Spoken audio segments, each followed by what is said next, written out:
Avant de commencer ce podcast, nous souhaitons prévenir les auditeurs que ce podcast est destiné uniquement à un public averti.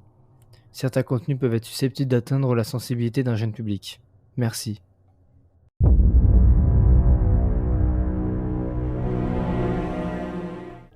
Bonjour à tous, j'espère que vous allez bien. Comme vous l'avez vu, c'est un épisode assez spécial car dans cet épisode, on a des invités exceptionnels dont on est obligé d'avoir ces invités exceptionnels pour parler d'American Horror Story, qui est American Horror Podcast. Merci beaucoup d'avoir accepté notre invitation. Merci de l'invitation. Merci Ouais, beaucoup. merci à vous pour l'invitation. C'est super gentil. Et merci pour l'éloge. C'est normal. Donc dans cet épisode, il n'y aura pas de partie non spoil et de partie spoil parce que vu qu'on va parler vraiment de la saison en entier, sinon ça sera un épisode de 4 heures. Du coup, on préfère faire tout compris en même temps. J'espère que ça va vous plaire. Et puis on va commencer tout de suite. C'est parti.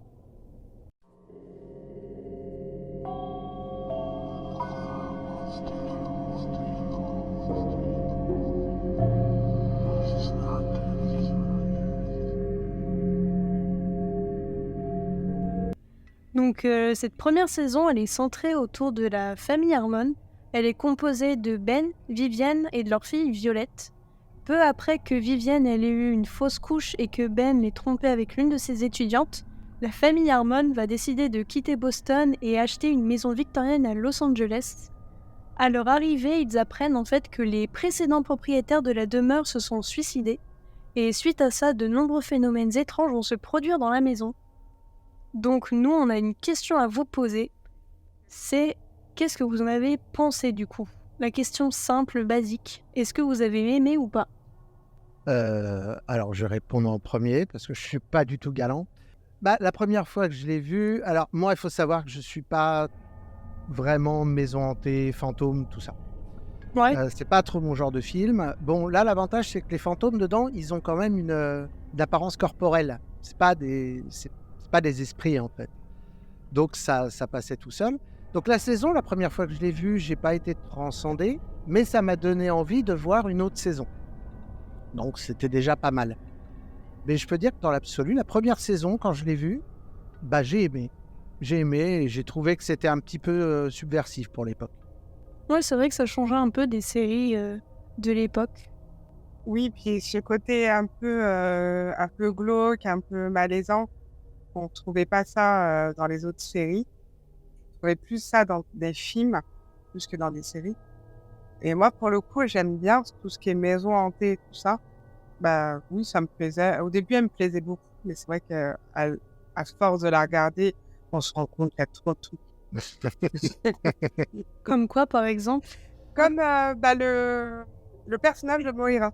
Voilà, tout l'arc narratif de Moira, en fait, on se rend compte quand on regarde la série que donc Moira, qui est la gouvernante dans la série, donc la seule d'ailleurs qui a un espèce de pouvoir magique, donc d'avoir un âge différent suivant quel sexe la regarde, si c'est homme ou femme.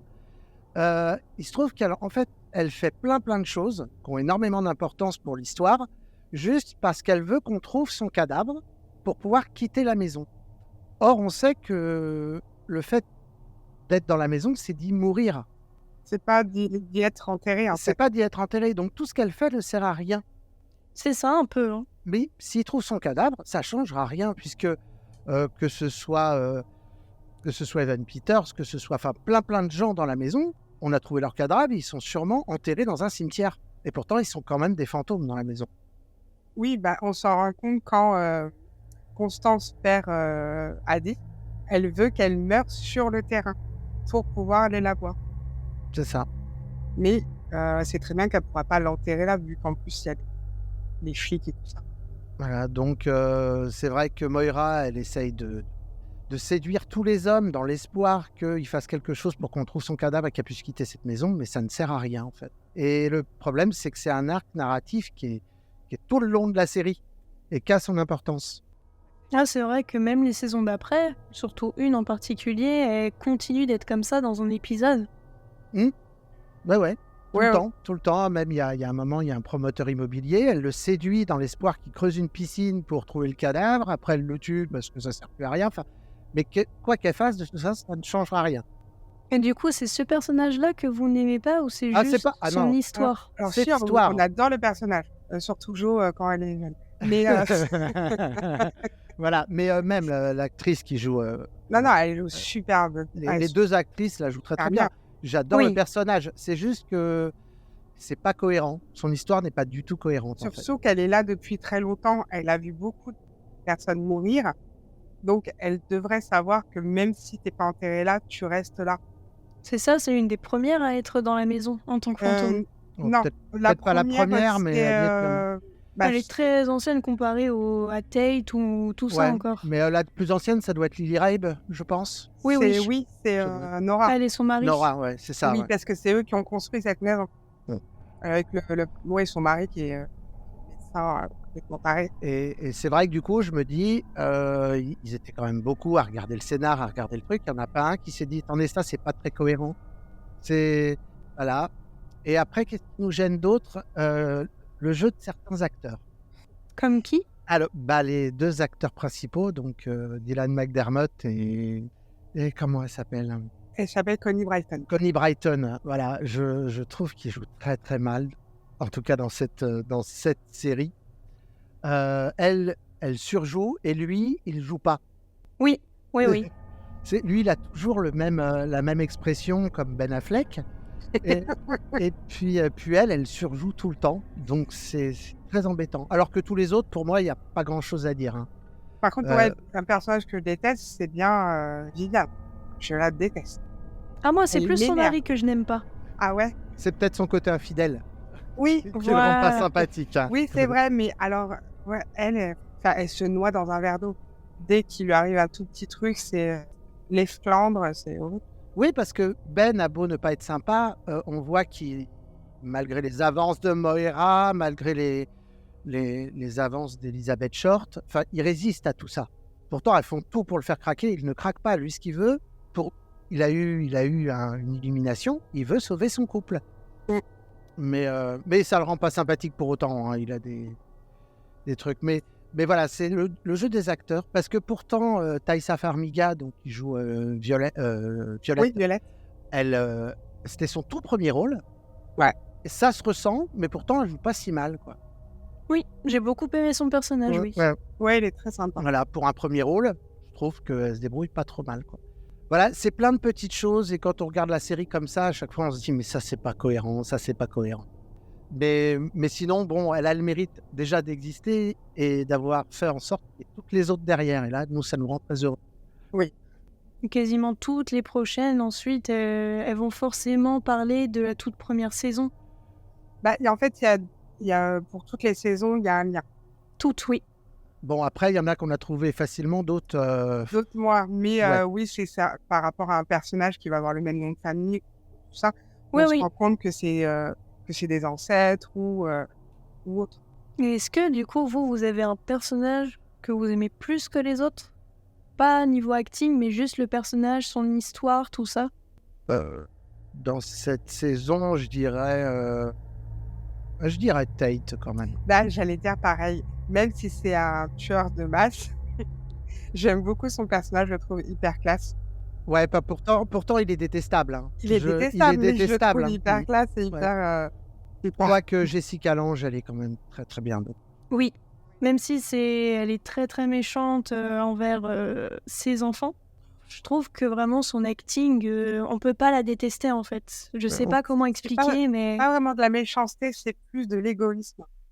Aussi, oui. On sait pas trop parce que c'est vrai que quand on voit le rapport qu'elle a avec Addie, donc la seule qui reste et qui est vivante, enfin en tout cas une partie de la saison, elle peut être atroce avec elle, en la traitant de mongolienne, de tout ce qu'on veut, et de l'autre côté, elle va la surprotéger pour pas que les autres lui fassent du mal, quoi. Oui, mais ça, c'est le problème, c'est que quand elle a un homme, elle a l'impression que tout le monde va lui piquer, même sa fille handicapée. Ouais. Elle va la traiter vraiment mal, comme si elle traitait une autre femme. Oui, comme la pièce remplie de miroirs. Le placard aux vilaines. Le placard aux vilaines. Moi, j'ai une autre approche parce que je l'ai vu une seule fois, parce que c'est Juliette qui me l'a fait découvrir, du coup, je l'ai regardé en même temps et j'ai beaucoup aimé cette saison, donc c'est aussi un peu pour ça qu'on a voulu faire sur cette saison, parce que c'est une des seules que j'ai vues, D'accord. Et moi, j'ai vraiment une vision de découverte. Oui, Ouais. oui. Donc du coup, j'ai Constance, moi, personnellement, je l'aime pas du tout. Hein En tant que... Parce que je trouve elle est trop méchante tout le temps. Ouais. Et j'ai Ah, beaucoup c'est aimé... Ah, mais totalement. Et j'ai beaucoup, moi, aimé le jeu d'acteur de Tate. Donc est-ce que j'étais influencé par Juliette, qui est son personnage préféré? Peut-être. Mais j'ai beaucoup aimé comment il jouait, comment le personnage était écrit. Donc Tate, je pense, c'est un de mes personnages préférés, moi. Alors, je pense que c'est le personnage préféré de beaucoup et c'est d'ailleurs pour ça qu'à mon avis, il est revenu dans plein de saisons aussi. Mais oui, c'est vrai que son personnage est quand même assez torturé, mais en même temps, il joue super bien. Et il est très marquant, c'est peut-être celui dont on parle le plus, je dirais, dans la série. Ouais. On sait vraiment comment il est devenu la personne qu'il est, comment il est mort, tout ça. Je pense que c'est vraiment le personnage peut-être le plus développé de la saison, et c'est peut-être pour ça que les gens le préfèrent plus, parce que on connaît quasiment toute son histoire. Oui, c'est vrai. J'avais pas vu ça comme ça, mais effectivement, ouais. Ouais, c'est vrai que j'avais pas vu ça comme ça, ouais. Mais c'est vrai que les gens l'aiment beaucoup, alors que quand on regarde bien, c'est peut-être le plus pourri de la saison, quoi. C'est celui Oui, qui est... rien que pour dans la bibliothèque, la petite scène. La petite scène, et encore ça, il était vivant, mais même mort. Enfin, je veux dire, il tue gratuitement, ou par amusement, ou par ennui. Il viole aussi gratuitement. Il viole gratuitement, oui, non, c'est... Nora et un bébé. Oui, tout ça pour qu'elle ait un bébé, alors qu'on se doute que... Enfin, voilà, il est... Mais Enfin, voilà, il a quand même ce côté attachant parce que voilà, il veut pas faire de la peine à Nora, il veut qu'elle ait un bébé, tout ça, parce que il a de l'affection pour elle. c'est la seule figure maternelle qu'il a, en fait. Et ouais, c'est Voilà, ça. parce qu'il a aucun lien avec sa mère. Enfin, il n'en veut pas.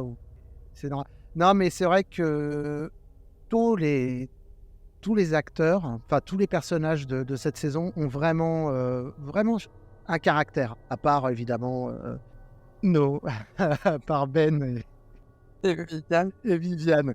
Mais sinon, ils ont tous vraiment un caractère. Même Larry. Ah oui, oui, oui.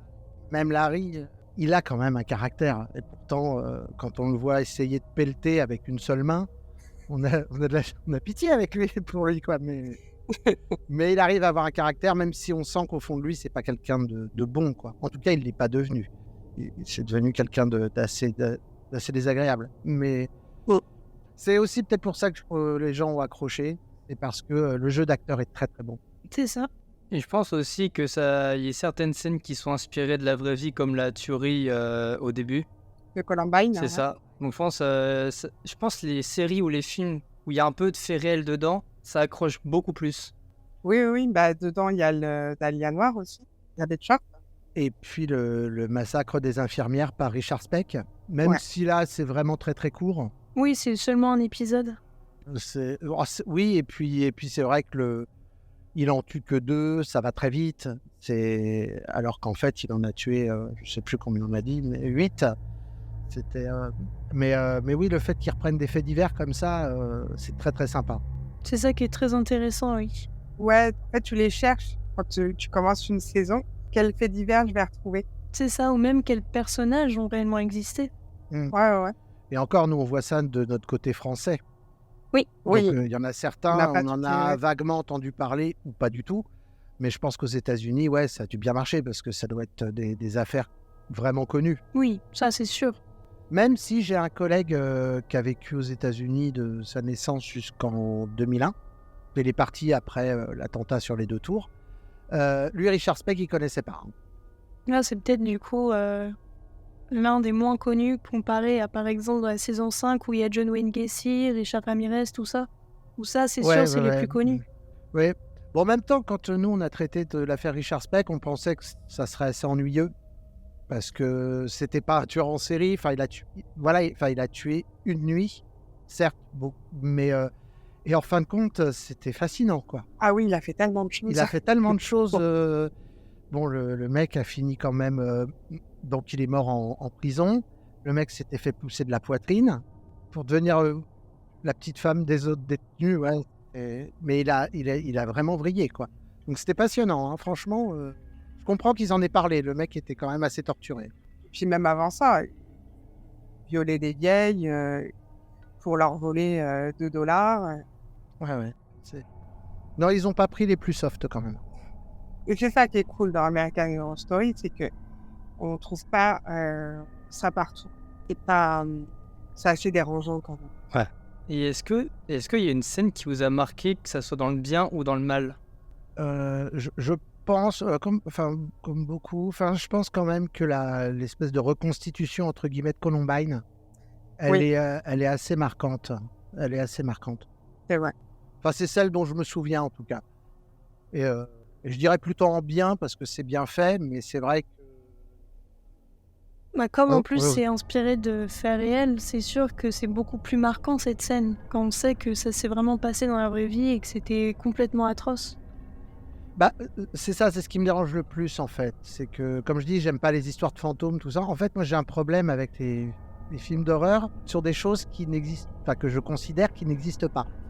Comme les fantômes, tout ça, moi ça me fait pas peur à cause de ça, parce que je sais que ça n'existe pas. Maintenant, des films d'horreur ou des films violents avec des choses qui pourraient arriver, qui sont arrivées, là par contre ça me gêne beaucoup plus, quoi. Je suis beaucoup plus dans le malaise. Donc ça marche sur moi là. Moi, il y avait une scène qui est un peu marquante quand même. C'est quand Tate, il montre à Violette son corps. Parce que ça, je sais pas pour vous, mais j'étais complètement bouche bée. À aucun moment, je m'attendais à ce qu'elle soit véritablement morte. Comme Tate, il avait fait, on va dire, vomir dans la baignoire. Je pensais que du coup, elle avait complètement enlevé tous les cachets qu'elle avait pris. Et que tout allait bien après. Et c'est vrai que quand on apprend qu'elle est morte, c'est vrai que ça, c'était un gros plot twist dans la série et je m'y attendais tellement pas. Oui, c'est vrai que la première fois, on est surpris. On est surpris et c'est là où ça me gêne en fait. C'est qu'on soit surpris parce qu'il triche. C'était un des petits trucs qui n'allait pas. Parce qu'en fait, on la voit vomir et pleurer. Donc à partir du moment où pour moi elle pleurait, c'est que c'était fini. Ouais, et puis pas du tout en fait. Et pas du tout. Donc c'est vrai que c'est très bête, mais le fait qu'elle pleure, moi ça me gêne. Parce que pour moi, si elle pleurait, c'est que voilà, le choc est passé, entre guillemets, et qu'on passe à autre chose, quoi. Mais c'est vrai que la voix, puis bon, on sent qu'elle a été bien décomposée, donc c'est vrai que ce qu'elle voit, c'est pas ouf quand même. Moi, c'est plutôt la dernière scène avec le petit Michael. Ah oui. Je ne m'attendais pas qu'il soit un psychopathe. C'est vrai qu'il est taquin, le gamin. Hein. Ça mène bien une saison d'après quand même. Ah ça amène Apocalypse, ouais. Ça amène Apocalypse. Et qui est une très bonne saison aussi d'ailleurs. Oui, voilà. Bon, nous, et c'est là où je reviens sur le français, c'est que moi, la saison où j'ai le plus de mal, mais c'est pareil, je l'ai vu qu'une fois, et voilà, c'est Roanoke. Parce que je crois que ce dont il parle dedans me touche moins. Parce que je suis pas américain, justement. Ah oui. Et c'est beaucoup de légendes et d'affaires dont j'ai pas vraiment entendu parler. C'est vrai qu'à l'époque, je n'ai pas du tout d'affect pour cette saison. Je sais pas. Après, il faudrait que je la revoie, mais... Première fois que je l'avais vue, j'avais trouvé un peu lambda, on va dire. Je retrouvais pas le côté American Horror Story des 5 saisons précédentes qui, pour moi, étaient vraiment très très bonnes. Mais c'est vrai que plus je revois, plus j'apprécie. Parce que le fait qu'ils aient tourné ça sous forme de télé-réalité. Ouais. Moi, c'est ce que j'ai préféré. C'est vraiment la deuxième partie où ils mettent vraiment les acteurs dans la maison. C'est ce que j'ai préféré le plus parce que reconstitution des faits, les premiers épisodes, m'en fichais un peu parce que ils disent que c'est la vérité, mais finalement, on sait pas trop. Et non, moi, j'ai beaucoup plus aimé la deuxième partie. Pour moi, elle était beaucoup plus... pas gore non plus, mais beaucoup plus sanglant. Et on pouvait voir à quel point les gens, ils étaient vraiment atroces aux alentours. Ouais, de toute façon, quand on va la revoir... C'est pour ça que j'ai aussi hâte de la revoir, celle-là. Ouais. Parce que j'en ai pas vraiment de souvenirs. Donc c'est plutôt... Mais moi, j'étais hypé en plus, parce qu'il y avait Lady Gaga. Et comme dans Hotel, elle était... j'ai trouvé fabuleuse dans cette saison. Et j'étais déçu dans Roanoke, parce qu'on la voit pas tant que ça. Et... C'est pas un personnage marquant comparé à la saison d'avant. Non, mais sinon, ça reste peut-être la meilleure série du monde, donc ça va. Oui. Moi, j'ai pas mal aimé dans la saison 1 les effets visuels. Genre la main du bébé quand il touche de l'intérieur le vent, je trouvais que c'était bien fait. Ah oui, non, par contre, il y a de très bons effets spéciaux. Oui. Ça, je pense que c'est un gros point fort de la saison. Moi, c'est vrai que l'ambiance, Très, très. Les musiques aussi. Alors, Oui, les musiques. ouais, alors moi je suis très musique. Et c'est vrai que il y a des trucs très sympas dans cette saison. Bah, il y a celle la mémorable, celle de Kill Bill, du sifflement, où je pense que c'est celle qu'on pense la plus simplement. Dès qu'on pense à une musique, on pense à celle-là. Ouais. Oui, c'est Bon, vrai. même si nous, on n'en pouvait plus. C'est vrai, il Ouais, la la mettait fin, ouais. beaucoup de fois. C'est comme là, la saison 2, Dominique, moi je peux plus. Ah oui, Hein. je comprends. Voilà. Et non, dans les scènes marquantes, s'il y en a une qui est quand même, c'est la mort d'Adi. Ah oui. Ah oui, Je c'était trouve triste. que la scène, elle est vraiment triste et c'est Ouais. très bien fait, quoi. C'est vraiment dramatique, quoi. Ouais, on peut voir que Constance, elle est vraiment choquée par sa mort et qu'elle veut à tout prix l'avoir près d'elle. Ah oui, Elle essaie vraiment de sent la qu'elle aime tirer sa vers fille. la maison pour qu'elle Oh. puisse l'avoir pour toujours, comme ses autres enfants. Mais finalement, non, et c'est vraiment triste, c'est vrai. Ouais, oui, et puis c'est toute cette malchance, quoi. C'est-à-dire qu'elle va voir Violette pour lui montrer qu'elle est enfin une jolie fille. Violette l'entend pas, donc elle repart avec les 3 pétasses, ces 3 pétasses, et qui l'attendent pas, parce qu'elles s'en foutent, et c'est à cause de ça qu'elle se fait écraser, en fait. C'est vrai qu'elle a pas de chance sur l'espace de 5 minutes, quoi. Alors que c'est la seule qui est vraiment gentille. Oui, oui. Puis c'est son dernier enfant. Et c'est son dernier enfant. Oui, donc c'est déjà que les autres, ils étaient morts. Là, c'était la seule qui était vivante et qui était près d'elle. Ça fait beaucoup de peine. Ouais, c'est vrai qu'au niveau de ses enfants, elle a pas eu de chance, quoi. Pas du tout. Parce qu'autant on peut se dire que Tate, c'est éventuellement elle qui l'a rendu comme ça. On sait pas trop, peut-être qu'il était mauvais depuis la naissance, mais on peut se dire, peut-être qu'avec une mère comme ça, le gamin, il a vrillé, il est devenu... et c'est pour ça que c'est devenu un psychopathe. Mais que ce soit Beau ou Adi, enfin, je veux dire, elle se retrouve avec 2 enfants handicapés, elle a pas de chance déjà. Mais de se dire, par exemple, que Beau, c'est quand même un enfant qu'elle est obligée d'enchaîner et de séquestrer au grenier, mais elle préfère quand même le garder avec elle. Moi, quand je l'ai vu la première fois, ça m'a fait vraiment beaucoup de peine. Genre, j'ai de la peine et de l'empathie pour Beau. Genre, tu le vois, lui, Ah il oui, a au rien début. demandé, machin, et il se retrouve ici. Et vraiment, il faisait vraiment trop de peine. Lui doit être gentil à la base. Bah, oui, oui, parce que même quand il veut juste jouer à la balle, quoi. Il fait rien de mal, même en tant que... C'est ça, c'est ces enfants handicapés physiques qui sont peut-être le plus gentils avec les autres, on va dire. C'est ça. Parce que même elle le dit, Tate, c'était une perfection physique et mentale. Mental, je suis pas sûr. Oui, elle trouvait qu'il était hyper intelligent, qu'il était tout ça. Et au final, elle est devenue antisociale, psychopathe, tout ça. Mais sûrement à cause de sa mère, Sûrement. qui avait la cuisse légère et... Enfin, pour lui, c'est ça, quoi. Son père a quitté la... Enfin, bon, quoi qu'elle a Oui. tué son père en même temps. Donc, Oui, mais ça, il le sait pas. ça, il le sait pas, mais bon. Pour lui, son père est parti Voilà. à cause d'elle.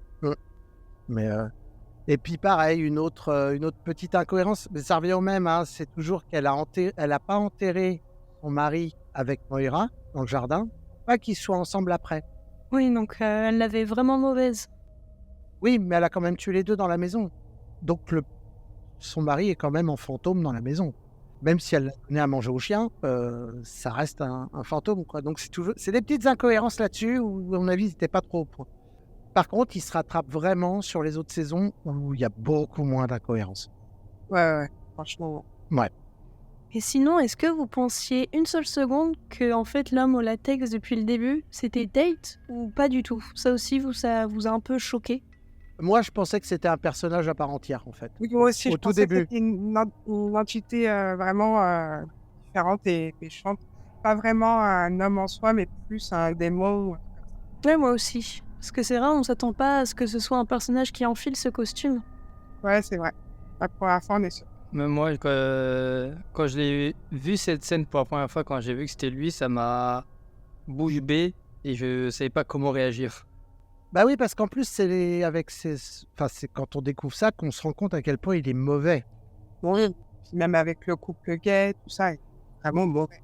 Parce que Enfin, je veux dire, il y a sûrement... Bon, il s'est dit, bon, ils veulent plus adopter de bébés, donc il y aura plus de bébés, il faut se débarrasser d'eux. Il y avait peut-être d'autres méthodes, quand même. Je pense que le fait de leur faire comprendre que la maison est vraiment hantée, ils seraient partis, Ah, ça c'est sûr, hein. Parce que moi, j'y crois pas, mais si par contre il se passe des trucs comme ça, je vais pas rester longtemps non plus, quoi. pense personne ne veut rester quand on sait qu'est-ce qui se passe. Exactement, donc... Moi, je reste pas nul. C'est ce qu'ils ont fait en plus dans le dernier épisode, Vivienne et Ben, avec les nouveaux propriétaires, et ça a très bien fonctionné. Hein. C'est ça. C'est ça, ouais. Bon, alors après, par contre, logiquement, on n'entendra plus parler de la maison. Hein. Par contre, dans les spin-offs, la maison disparaît totalement. Oui. Voilà. Donc, et je trouve que c'est une belle fin pour cette maison, d'ailleurs. Ah, moi, j'ai pas beaucoup aimé les épisodes du spin-off par rapport à la maison. Je trouvais que les personnages, le jeu d'acteur, surtout j'ai oublié son prénom, mais c'est une mannequin de base. J'ai pas du tout aimé son acting. Elle joue aussi dans la saison 10, dans la deuxième partie avec les aliens. J'ai détesté son acting. Vraiment, je trouvais son personnage insignifiant. Et les autres, ils ne marquaient pas plus que ça, en fait, comparé au personnage de la première saison qui était vraiment pour moi formidable. Ouais, non, mais je parlais surtout... Alors oui, dans La Femme en latex, bon, c'est qu'une petite histoire après. Mais c'est surtout pour l'épisode Game Over, en fait. Oui, le jeu vidéo. Qui est pas parfait, hein, ça c'est clair, mais le fait de faire disparaître totalement la maison. Oui, c'est mettre vraiment un point final là-dessus. Et ça, j'ai trouvé ça pas mal. Après, bon, oui, dans ces spin-offs, il y a du bon, il y a du moins bon. Moi, j'ai plutôt bien aimé, mais après, on n'est plus objectif. Non, c'est vrai que le spin-off, il y a très peu d'épisodes que j'ai beaucoup aimés. Je dirais que la plupart des épisodes, j'ai pas trouvé ça très fantastique. J'ai largement préféré les saisons d'American Horror Story comparées au spin-off. Ah oui, déjà, il y a pas d'attachement au personnage, on n'a pas le temps. C'est ça, comme c'est qu'un épisode. C'est ça, on n'a pas le temps. Mais il y a quand même des épisodes assez intéressants. Mais vraiment, juste à regarder une fois pour un épisode, ça peut pas aller plus loin. Voilà. Mais surtout dans la saison 2. Et puis après, il y a très peu d'épisodes qui sont rattachés à la série originale. Il y a ces épisodes-là pour la saison 1. Il y a 2 épisodes, je crois, qui sont ralliés à Coven. Oui. Sinon, tout le reste, c'est vraiment indépendant, quoi. C'est pas rattaché à une saison en particulier. C'est plus sur les légendes urbaines. Est-ce qu'il y a encore d'autres choses à dire ou est-ce qu'on passe à la conclusion ? Bon, on peut conclure. Ouais, je pense qu'on a fait. Vous avez d'autres choses à dire ? Il faut regarder American Horror Story. Ça, c'est une évidence. Oui. Voilà. Il faut regarder toutes les saisons parce que franchement, c'est une surprise à chaque fois. C'est ça. Ouais. Et vous pouvez même les regarder plus ou moins dans le désordre. À peu de choses près, vous pouvez les regarder dans le désordre et faire votre marché. Oui, quoi. parce que dans tous les cas, il y aura toujours des petits liens entre les saisons et puis c'est bien aussi. Oui, mais c'est vrai que même si on regarde Apocalypse et qu'on n'a pas vu Coven ou Murder House, c'est pas gênant en soi, quoi. Oui, on découvrira juste par la suite les petits indices, tout ça, mais tout se regarde un peu dans le désordre. C'est ça qui est bien avec la série. Tout à fait, ouais.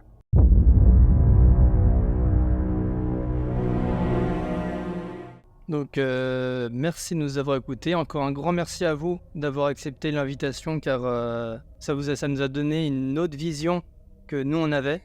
Donc, c'était très sympa de faire cet épisode avec vous. Merci à vous. Et puis, on mettra évidemment en description tous vos liens pour qu'ils aillent écouter ce que vous faites, pour ceux qui aiment vraiment American Horror Story ou qui veulent découvrir American Horror Story grâce à vous.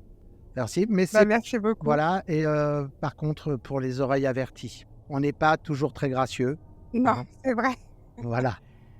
Et puis, nous, on se retrouve dans 2 semaines. Et puis, je vous souhaite une bonne journée, une bonne soirée. Et je vous dis salut tout le monde. Au revoir. Au revoir.